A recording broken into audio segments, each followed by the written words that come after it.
एक दिन एक व्यक्ति पारस का पत्थर खोजने निकला था। उसको रास्ते में एक साधु मिलते हैं। वो व्यक्ति साधु से कहता है कि मैं पारस का पत्थर खोजने के लिए निकला हूँ। आप कृपया मुझे ये बता सकते हैं कि पारस का पत्थर होता कैसा है और मुझे वो कहाँ पर मिलेगा। साधु ने उस व्यक्ति को कहा कि यहाँ से दक्षिण दिशा में चलने पर आपको एक तालाब मिलेगा। उस तालाब के किनारे कई पत्थरों के ढेर है। उसी ढेर में से आपको पारस का पत्थर मिल जाएगा। उस व्यक्ति ने साधु से पूछा कि मैं कैसे पहचानूंगा कि इतने सारे पत्थरों के ढेर में से पारस का पत्थर कौन सा है। साधु ने उस व्यक्ति से कहा कि पारस के पत्थर की पहचान ये है कि वह और पत्थरों की अपेक्षा कुछ ज्यादा गर्म होता है। उस व्यक्ति ने कहा अच्छा ठीक, मैं ढूंढ लूंगा, और वो आगे चला गया।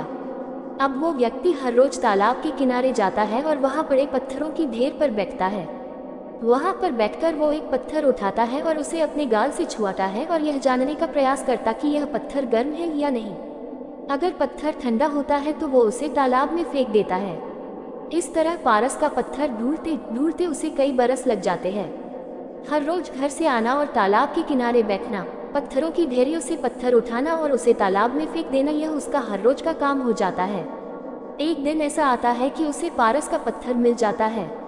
उसने एक पत्थर उठाया और उस पत्थर को गले से छुआया।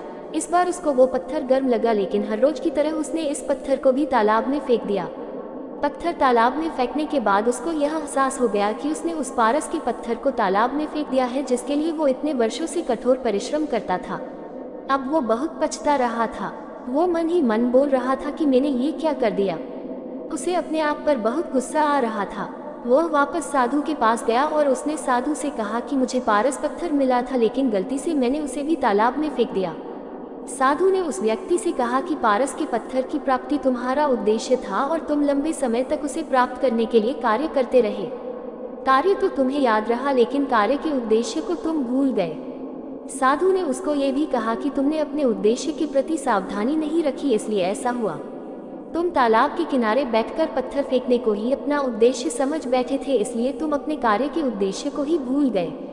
इसी तरह हम भी कई बार कोई कार्य बड़े ही उत्साह के साथ शुरू तो कर देते हैं, किंतु धीरे धीरे जब समय बीतता है तो हम उस कार्य के उद्देश्य को ही भूल जाते हैं। हम उस कार्य को क्यों कर रहे थे और उसका उद्देश्य क्या था, ये हमें पता ही नहीं रहता है। ये सब होने का मुख्य कारण है फोकस का ना होना। अगर आप आपके काम या लक्ष्य पर सही ढंग से फोकस नहीं रखते हैं तो आप निश्चित रूप से अपना उद्देश्य भूल जाएंगे। इसलिए आप जो भी काम करते हैं उसके उद्देश्य को हमेशा याद रखें। अगर आपको हमारी स्टोरी अच्छी लगी हो तो अपने दोस्तों के साथ भी शेयर कीजिए और कमेंट में ज़रूर बताइए कि कैसी लगी हमारी स्टोरी।